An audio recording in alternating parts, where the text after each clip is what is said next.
Hey guys, it's Jack Punkington here, and today we're doing part 2 of tips, buy, sell, and trade. So my first one is actually in contrast with my first tip of the last one, which might seem weird, but I'll make it work.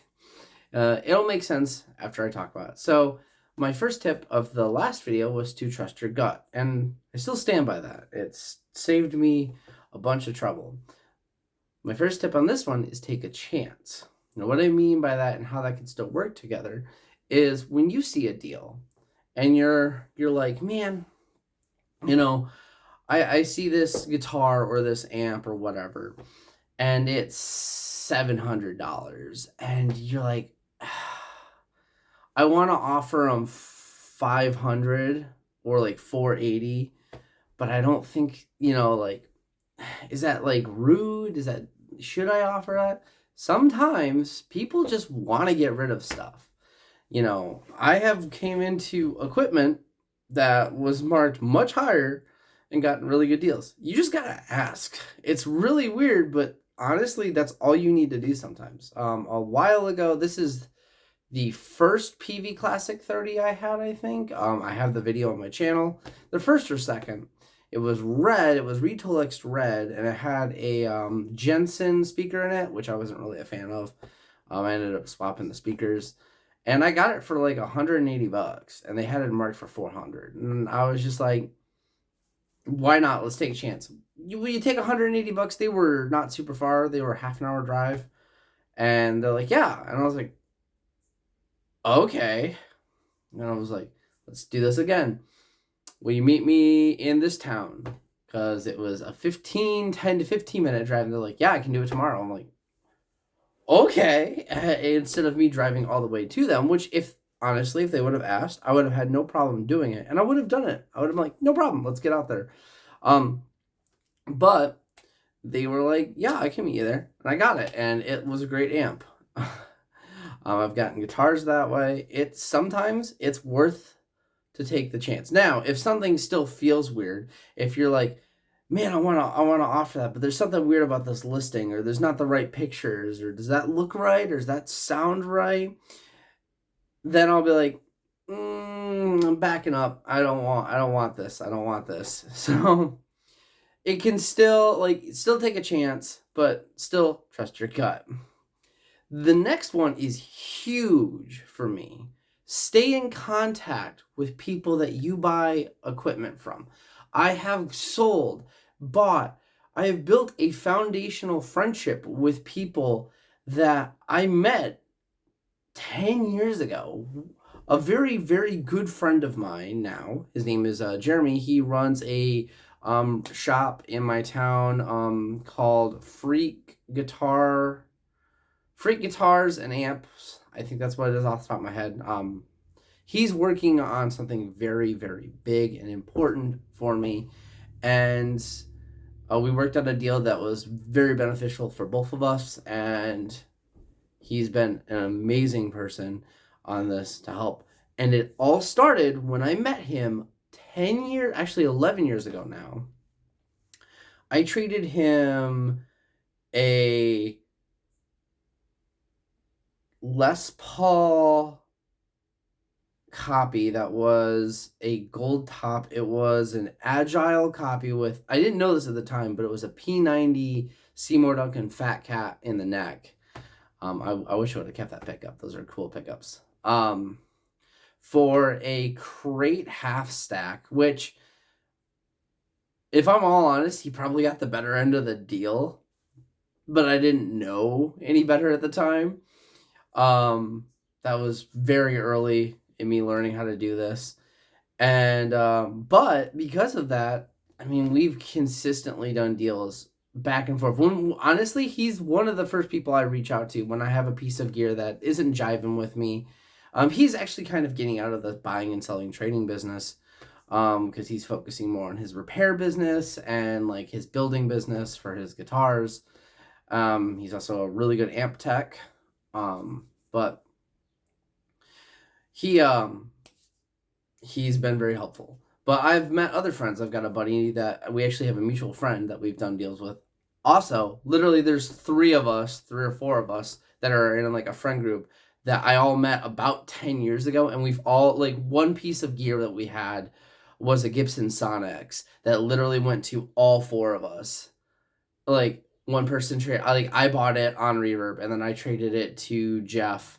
Jeff traded it to Jim. Jim traded it to Jeremy. Jeremy traded it back to me. Like, it's literally happened that way, and we all know each other. We've all done deals with each other for 10 years. It's crazy.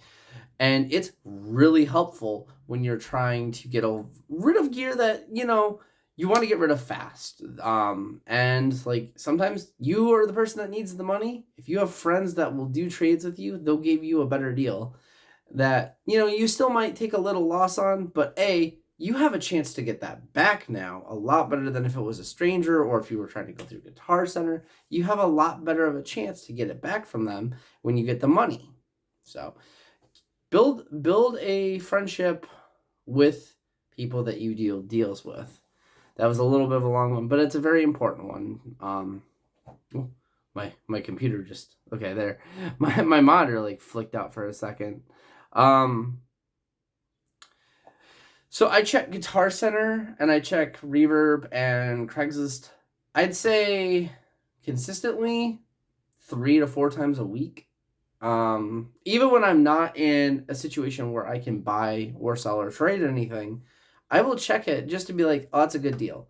And I help friends, people that are looking for equipment. I help them find better equipment at great deals. A great example of this is my drummer in my band, Asher Attorney. We have a show this weekend. Go check us out, on Facebook and everything. But anyway, he wanted a set of Roto toms. And he's like, here's my price limit and stuff. And I like just Google searched it. And I found a really good deal. Even though I don't know much about drum equipment, I sent it to him because it felt like a good deal. And he told me within minutes, he's like, that's a great deal. Let me message them. And I don't think he ended up getting them. I think they had actually sold relatively quickly. But, you know, that's an example of something I do.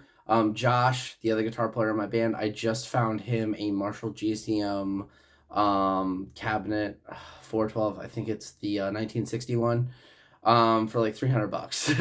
And it was on Craigslist. It had been on there for 5 minutes. I found it for him and he picked it up like the next day. I'm not entirely sure what the price was, but it was cheap. I was like, if I had the cash, I would have gone and picked it up myself. But yeah, that's kind of a fun thing to do, but check it regularly. Going in with that, especially with Guitar Center, I don't know why they do this on their webpage, like their website, but it seems that the best deals are at the end. So I generally will just start at the last page and go back. I have found really good deals on tube amps, really good deals on guitars. I mean, they generally will have decent deals spread out throughout their web pages, but the best deals seem to be at the very end. And I think it's because people don't actually check all the way to the end most of the time. So if a member's like, I want to buy this amp, but I don't have the money yet, let me put it at the end of the web page. I don't actually know if that's how that works. Probably not.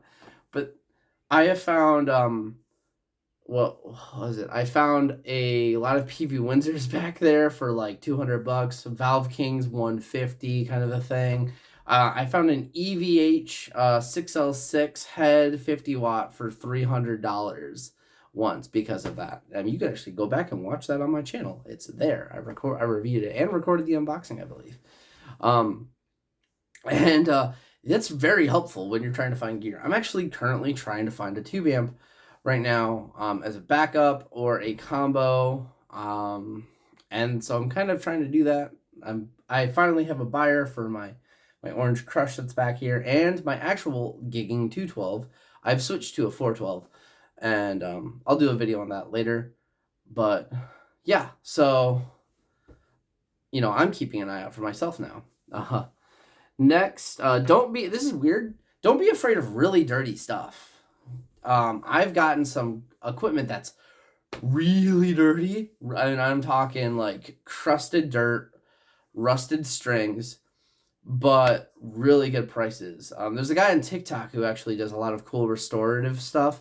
He just picked up a Electra, like a 70s Electra Les Paul for like $100, and it was in a garage. and it was crusted in dust, and it's like worth like $1,000. So that's weird to say that, but like, don't be afraid of dirty stuff, because you can find some good deals.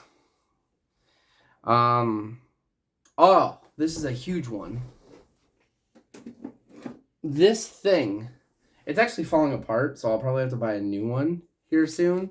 But this orange battery-powered combo is the greatest investment I have made in the amp market. It has saved me money, it has saved me time, and it's fun to bring with camping. You can get these used for like $50. Pick one of these up. They have an external speaker output. When I've done deals with cabinets where I'm selling a cabinet and a person wants to check, if the cabinet works, I'll generally actually make a video for someone, or if I don't have one recorded on my channel that I can send them, I'll take this with me. I'll literally set it up and I will play in front of them with this. Not only that, if you're buying a guitar but you want to make sure the electronics work, these are great. There's other companies, like I have a Fender one right here too. And this has a headphone out. They both have headphones out, but these are awesome investments, people.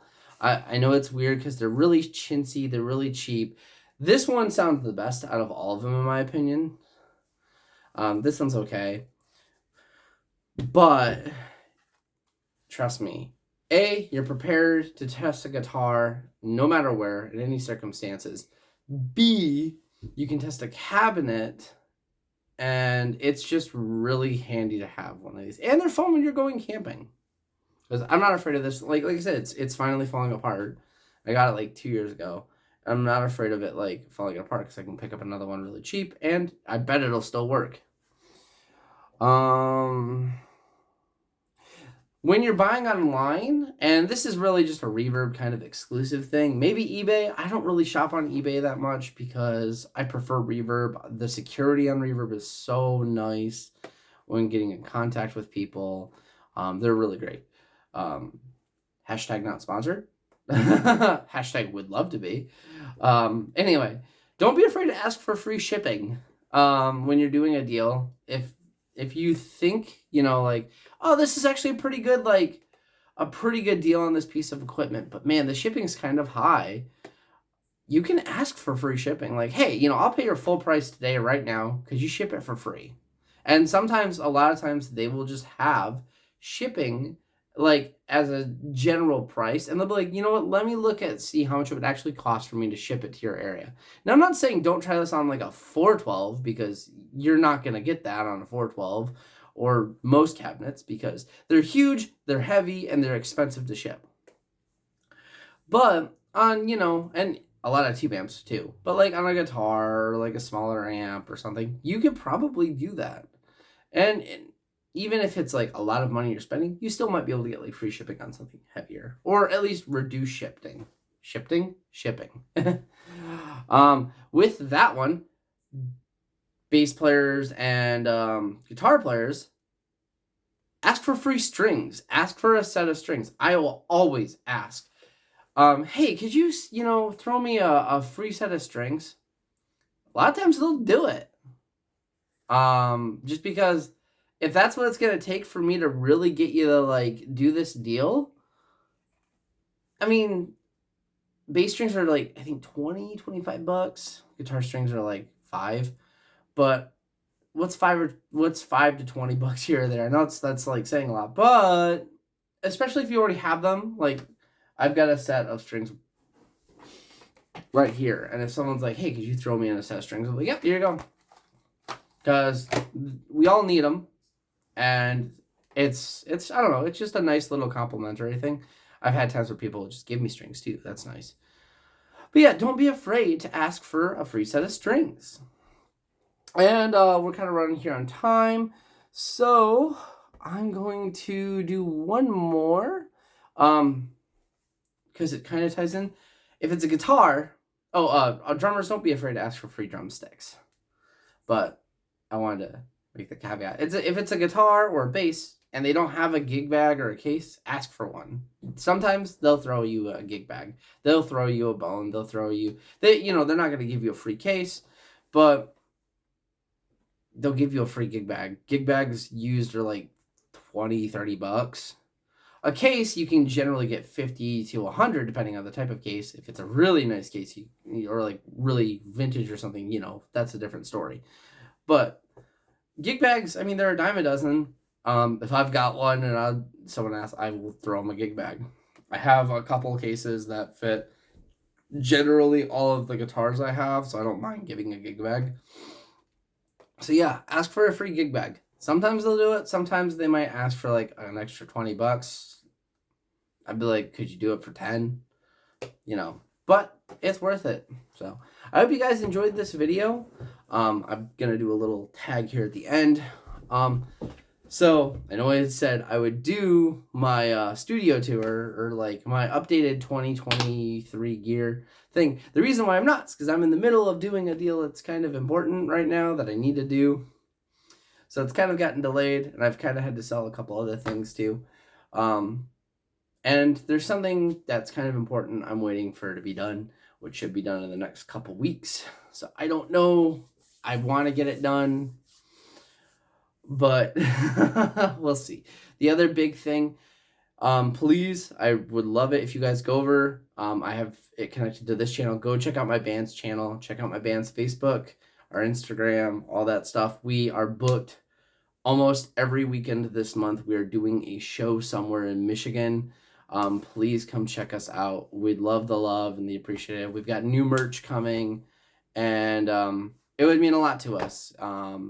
This weekend we're doing a free show in Mulligan's in Grand Rapids with bands Motion Sick, Never the Crash, and Trouble Clinic. I keep wanting to say Treble, but it's Trouble Clinic. And next weekend we're starting we're going to be in the Battle of the Bands out in Saginaw. There's a lot of stuff coming, but please go check out all that. Anyone who made it to this end of this video, type in the comments, type coffee in the comments, because I need to get another cup of coffee so I can see that you made it to the end of this video and I'll like it. So anyway, Jack Punkington signing up. Peace, everybody.